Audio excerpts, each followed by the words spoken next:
Podcast Nation, what is good? Very special episode today. I believe this man will have no need for an introduction. We have Mark Zuckerberg. I have to start practicing this, Mark. I've been in a bunch of meetings saying Meta, just a lot of practice. You really threw me for a curveball. Yeah, I'm still getting used to it too.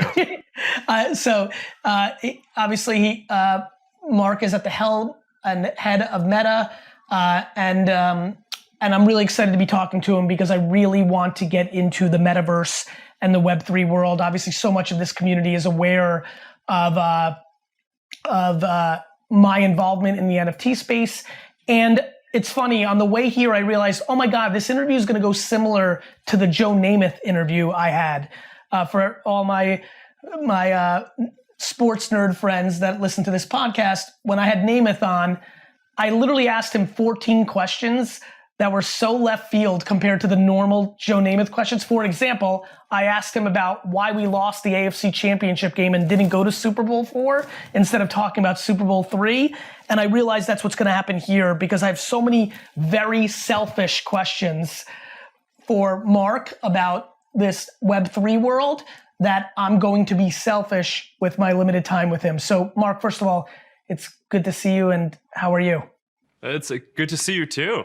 It's it's been a while since we've done something like this, but I'm glad to get a chance to do it. There's a lot of exciting stuff going on right now. So, and the reason why we come to you is because you do ask good questions. So let's go for it. I'm curious what you got for me.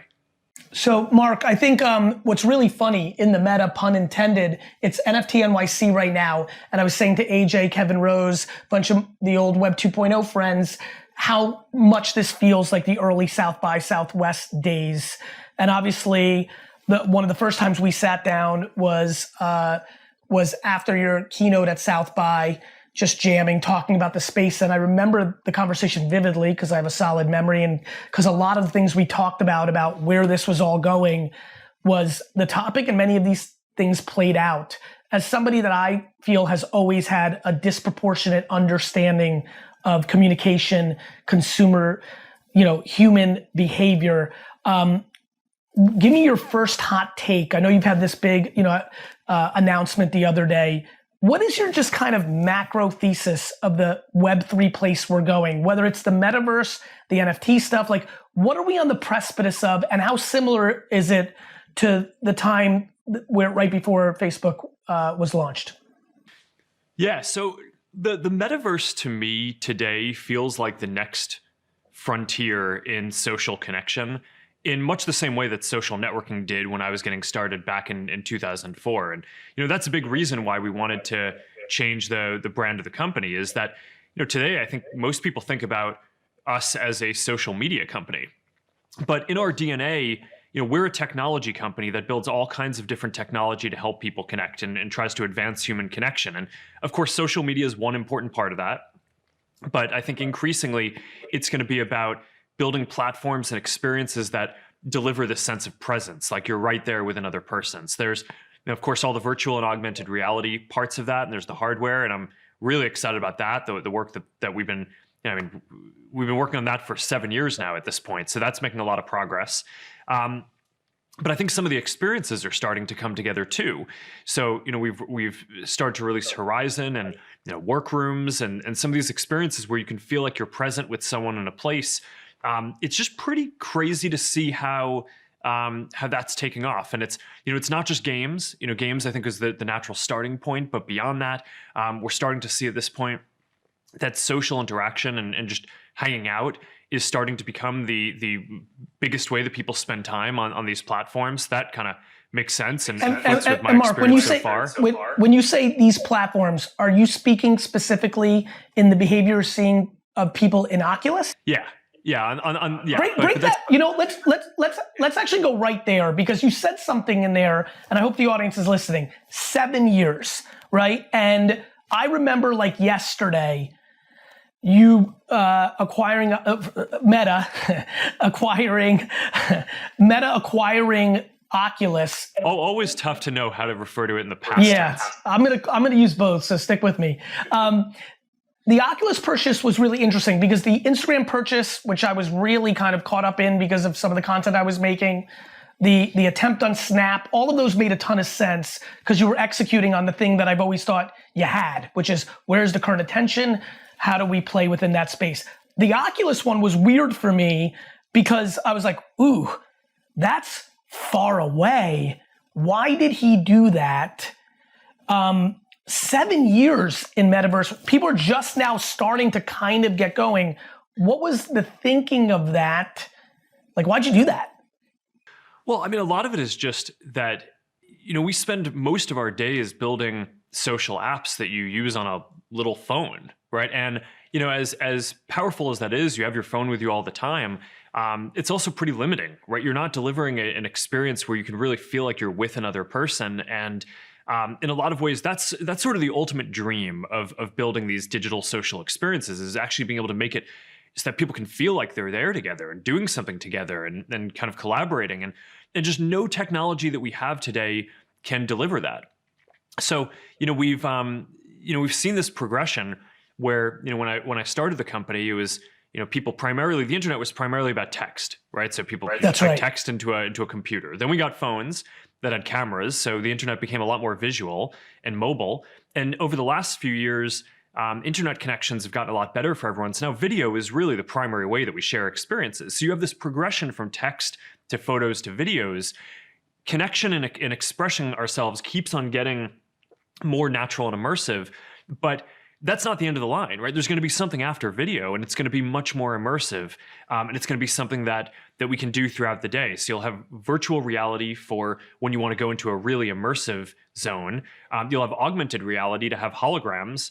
So you can imagine a version of this conversation, 3 or 5 years from now, where instead of doing this, over video, you're a hologram here in my living room, or I'm a hologram in your living room. And, Mark, that's just going to be pretty wild. I want to jump into that. Yeah. Do you think, and I've watched you talk in the past, and I know how I communicate this because it's always so challenging. Is your intuition that it is 3 to 5 years from now, that is like, that the tech between 5G, which was an important step, between some of the stuff you're doing and other people, other companies and entrepreneurs are doing, do you think we can actually, I saw something, I think, in my feed where you were fencing with somebody as a part of the announcement. Yeah. Which looked wild because it was on some Obi-Wan Kenobi shit, right? Like I was like, oh my God, it's happening. Is that, do you think 3 to 5 is a solid guess? Is that optimistic? Yeah, talk to me about that. So I think you want to break it down to, there's the virtual reality side and the augmented reality side. Yep. VR is here, right? I think Quest was really the form factor that was necessary to make it mainstream. Quest 2, I think, was a meaningful step beyond that, and is kind of the first mainstream hit that we've had. So many millions of them. I don't know what you're allowed to share or not, so don't feel comfortable telling me you can't. Is there public, I'm just trying to learn how much. We don't have a public number yet, but it's, Got it. But it is, what I can say is it's many millions, and it's multiple times more than Quest 1, which was sort of the form factor it feels we that felt way. like we needed. Yeah. Mm-hmm. Yeah. So that'll keep on improving, and we'll keep on shipping new versions of that. So there are a lot of great experiences there, and it's been really cool to see the use cases there broaden out from games to social to now having things around fitness. Right. There's a lot of that caught my radar, that there was a lot more people paying for fitness apps in Quest than I had any clue of. Oh yeah. Yeah. I mean, well, think about it. I mean, you can, it's kind of like the Peloton model where, it's, but instead of having a bike or a treadmill, you just have your $300 headset and you can take it with you anywhere you want. You can do boxing or dancing or different kinds of cardio. It's pretty awesome. So I think that'll go for a while and get extended a lot. So there are all these different use cases in VR. When you're talking about the fencing video that I showed with Lee Kiefer, in the hologram, that you're going to need augmented reality glasses, and that's a harder problem because first you're inventing a completely new optical stack, right? So you're not just using normal screens and kind of building an architecture around that, which is how virtual reality has sort of worked to date. You need to design a projector and a set of waveguides, so that way you can have glasses that look normal and you can see through them.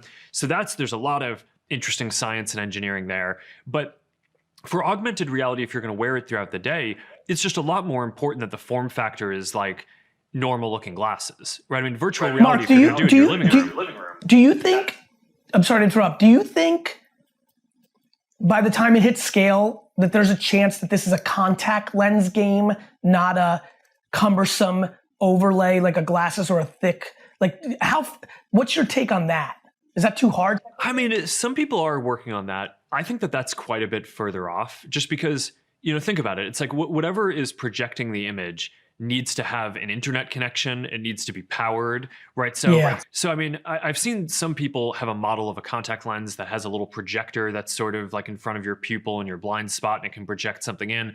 But then how are you going to kind of have that sync with the whole rest of the internet and be powered throughout the day? That's a very what if hard problem. What if I swallowed a 5G pill? I mean, I don't know. Let's say 20 years from now, I think that might be a thing. Yep. But AR glasses, I think we're going to start seeing things that look like, you know, normal looking glasses, but that can project holograms into the world, you know, within the next 5 years. You know, I mean, I think that's a somewhat conservative estimate. Did Pokemon Go, going back 5 years, ironically, was that something you watched carefully? Because I was like, holy shit, this is now happening. People are pulling off on this highway, jumping into the woods to find a Pikachu. I would have I'm pretty good at this game too, but I would have lost this bet, which was after that was such a smash hit through the phone. The fact that we're here 5 years later and there has not been another significant AR phone execution of that scale, surprising to me. What's your take on that? Yeah, well, I think Pokemon Go it was interesting, and it's a real hit, and it is an interesting phenomenon. But I consider it to be more of a location-based game than an augmented reality game. The fact that that it shows that you kind of look at it through your camera, I think is somewhat incidental. I think the core mechanic is that you're going to a place. And so you could do that with augmented reality or not, but there certainly is going to be a whole class of experiences that are like that. But in terms of things that really kind of augment reality, I think you have you know, filters, face filters, different effects like that, like what you see in Instagram and Snapchat. I think that's a real thing. That's I think is real augmented reality. I agree. And certainly, I think that there's going to be a lot more opportunity there once you get to these real-looking glasses that can put holograms in the world. So yeah, I mean, I would hope that by the middle of this decade, we can have something that's sort of like that fencing clip that I showed. Now, the other issue on that is you need haptics, right? So that way, when your sword hits the hologram sword, you get a sense of feeling from that. So that's a whole interesting other area of research. And I'm not sure exactly where that will be by the middle of this decade, but that's another thing that we're working on, because it's clearly an important part of the whole picture. Is you need to be able to, you know, whether you're playing basketball or giving someone a high five or shaking their hand, you want to be able to get a sense of pressure back, and that I think is just going to be an important part of the whole thing too. Mark, when you make a move like this to get the organization to this next place, you know, I assume, because I think about when I do things, oftentimes it's more for my team internally than for the world. Like if they don't understand where I'm trying to take Vayner or my stuff, then I've got no shot. Was that a thought about this in a lot of ways of like, hey, I gotta make sure, because you're a massive company now, like is this like, I need to give everybody a North Star internally of like, look, no, this is what we're doing. It's not just refining the algo or a filter on Insta or something of that nature. Yeah, I mean, you get this because I mean, you're running a company here, and you know, it's like a lot of this is really just about making sure that our team knows what we're doing, right? I mean, running a company is about setting prioritization and principles for where you want to go, and I do think that it's the case that a lot of times the most effective way to communicate to the organization a level of commitment to something is to go say it externally, right? Because now people know that you're serious. I agree. You know, so I mean, we've been talking about this internally for many years, right? I mean, we've been working on these VR devices for 7 years. We've just sort of steadily ramped up the investment to the point where now in 2021 we're investing $10 billion, more than $10 billion in this. So it's still not the biggest part of what we do, but it's very meaningful. I think that you'd be hard pressed to find any other organization that cares as much about this and is putting as much energy into building all these different parts of the future. And what I think you get for that is that Meta has become the premier place that if you care about these problems, you want to go work on them, right? So whether that's VR, we're building the best devices. AR, I think we're the furthest ahead in terms of actually building the consumer glass form factor and all the different research around that. You mentioned any of the other problems around that, whether it's haptics, or a lot of the software where parts of this where people can interact. We're going to be the place where you can build all these different parts of the metaverse experience and then also weave them into Facebook and Instagram and WhatsApp. And that's going to be pretty wild. You said something that really caught my attention. Obviously, the far majority of people, almost everybody who's listening to this that runs a company is not going to be running a company of your scale. But what you said there was not only for your team, but did I hear the undertone there of the fact that you put out such a public commitment to this, you see as a recruiting vehicle to the best engineers in the game in this space? Yeah, well, look, I just think that when you plant a flag and say that you're going to go do something, you get haters and criticism, of course. But you also get the people who actually care about that thing and want to make it happen are attracted to the people who I think have the courage to go say, I'm going to go make this happen, even though it's really far off. So I think that all these things there are pros and cons to them. And there's a lot of complexity to manage, but I think that this is true no matter what size organization you're at, is that, having the willingness to just go say, hey, here's what I want to go build. I think certainly creates this self-selection dynamic where when you say, here's who I am and what I want to go do, then you get people who want to share that. And what I've found in my career is that it's better to not be timid about that, right? And to not, pretend that you're something that you're not, to try to appease critics. I think, the more that you can just be honest to who you are and what you want to go do, I think you'll kind of get the right people to join your team. You'll get the right investors, you'll get the right partners. And I think that that's kind of how you move forward. Now I'm going crazy selfish. I reference you and the company a ton in my content over the last decade as my macro thesis. Understand where the attention is. It matters so much. And I often reference your M&A behavior. Can you just give me, because I want to know for myself, the insight on the Instagram deal, the WhatsApp deal? I'm going to leave Oculus off because that was like, I want to maybe come back to it in a little bit, given the macro metaverse combo, but specifically Instagram and WhatsApp, which I thought were really of the moment deals. I don't know if the corporation acknowledges the attempt towards Snapchat. It was well talked about. I don't know the truth or not truth to it. But again, when I heard it or when it was reported, I was like, there he is again. He's 100% right. He's on it again. TikTok must have been potentially a very different thing given the China-based guy and the complications. I'll be very honest. Every day when I saw Musical.ly way back, I'm like, Facebook's gonna make a play. Facebook's gonna make a play, right? Am I right that is a big tenor of how you guys have looked at the world? B, what's that about? Yeah.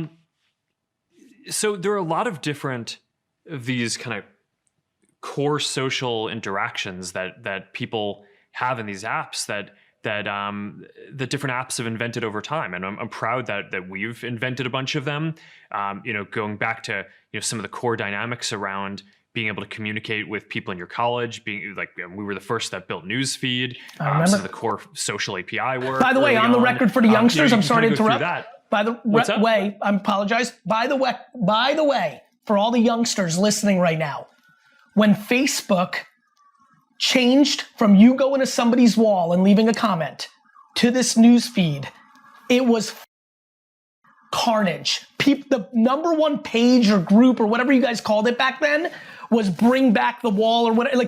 Mark, can you speak to that real quick? Just go back to your, young days.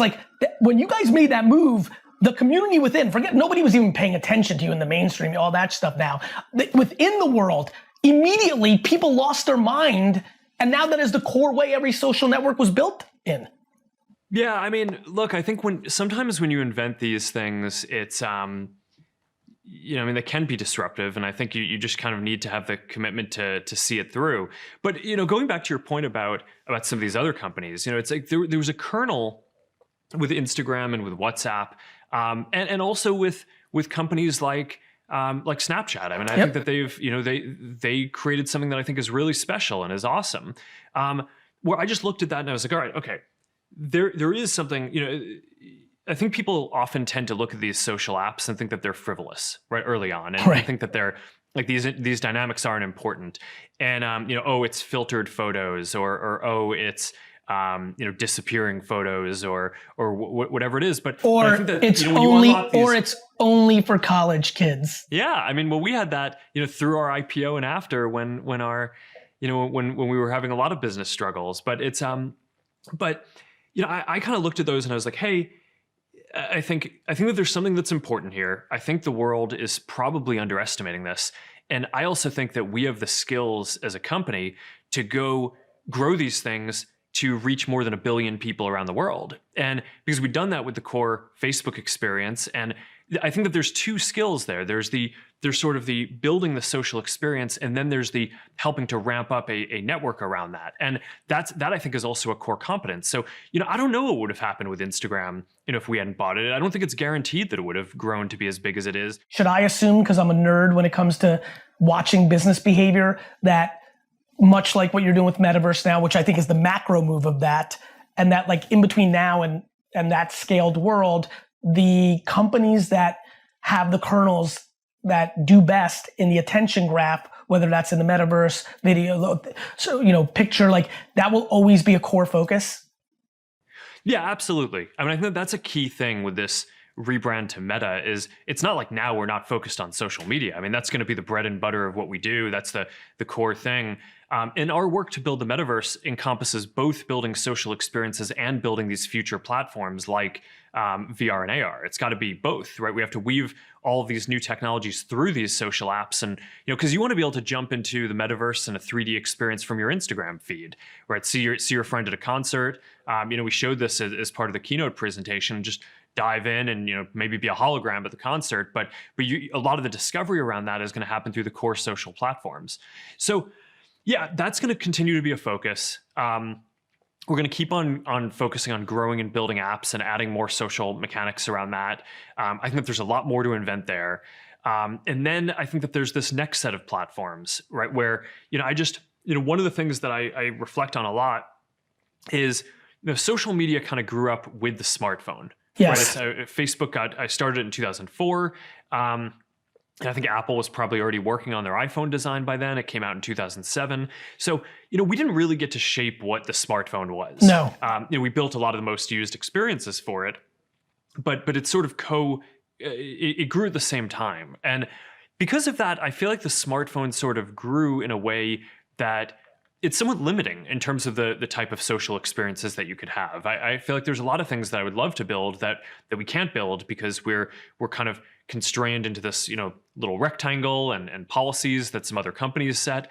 So that's part of, for me, why I have so much passion about helping to bring about this next platform shift and accelerating it. Because I think the sooner we get to virtual and augmented reality, the better, the more magical these social experiences are going to be. And I just think, our platforms should be designed around people interacting with each other. I think that's like how we process the world as people. And that's just not how phones are designed. They're designed around apps today. Yeah. But I think, going back to your first question about NFTs and Web3, I think the atomic unit in the metaverse is going to be about you and kind of your stuff and your friends and your connection, right? So you're gonna have your avatar and you're gonna have your digital clothing and your digital tools.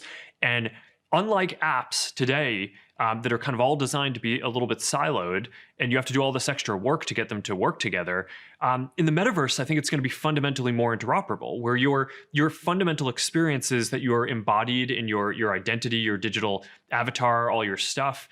And I think as a user of this, your natural expectation is going to be that you can bring all your stuff in between all these experiences very seamlessly. So I think that that's going to be really exciting. And I just want to help bring that about as soon as possible. Mark, question I've been dying to ask you. When you first looked, you probably given, and maybe I'm making assumptions, so you'll speak to it. Obviously, there was that 2017 wave with CryptoKitties. We started seeing that early kind of wave of, NFTs.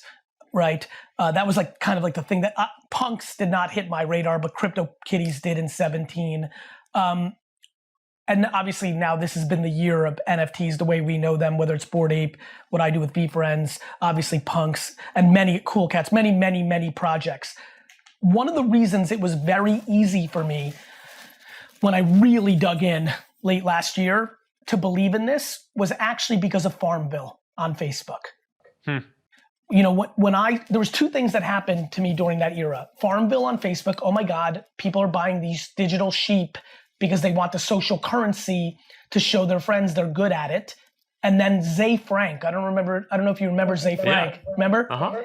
Zay Frank, who's one of the first video bloggers, he had people buy virtual ducks as little tip jars and have their name hover over it. And those were the first times I was like, oh my God, people are gonna buy virtual things, virtual currency. In my book, Thank You Economy, I talk a lot about virtual currency in 2010, 11. Was it natural for you to believe in what's happening right now with NFTs because of the things like Farmville that happened on your platform? Well, I've always been a pretty big believer in virtual goods. So I think from that perspective, yeah. But I think a lot of the magic of NFTs and a lot of the Web3 work is that it's designed in a way to be fundamentally interoperable. So I think that that's going to be really important because it'll help break down these silos between different apps and make it so that all your stuff can be just more portable between these different experiences, which I think increasingly is what people are going to expect.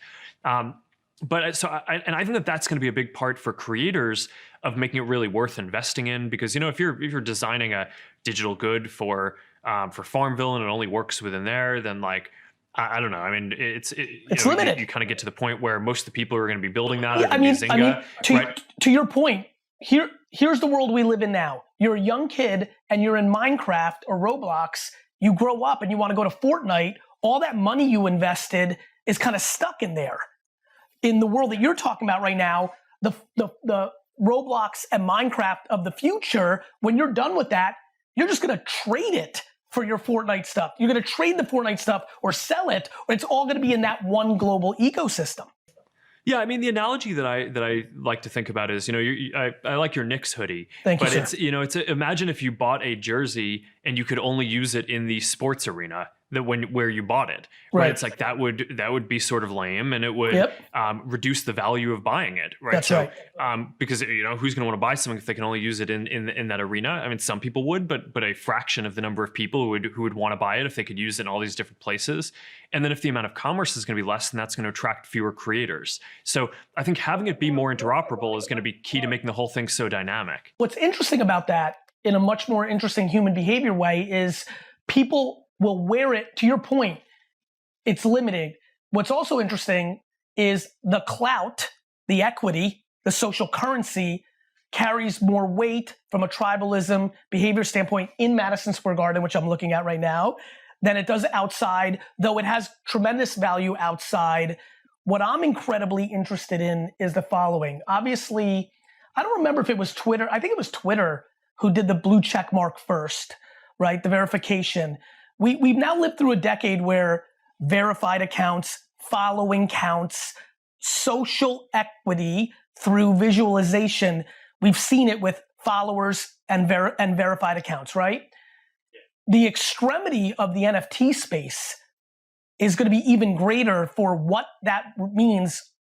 It's almost like our world is all about to become the fashion industry because we communicate so much through what we wear. The digital version of that is going to have an incredible impact on society. Oh, totally. I mean, I think if we're all spending a lot more time in the metaverse, then I think we're going to care a lot about our representation of our identity, and we're going to want different outfits. And I don't know, maybe everyone except me. I just wear the same thing. But it's did you steal that from Steve Jobs? Mark, Mark, hard-hitting question. Did you steal wearing the same thing every day from Steve Jobs? I don't think so. I just think I was maybe a little lazy, and then like had some kind of some good articulation of like, oh yeah, this is just about saving mental energy. But I think I don't know. I was never really a. But you know what's funny, Mark? I'll be honest with you. I actually think that's the punchline. you consciously or subconsciously made that decision to represent yourself. And I think that going digital is going to be extraordinary. Yeah.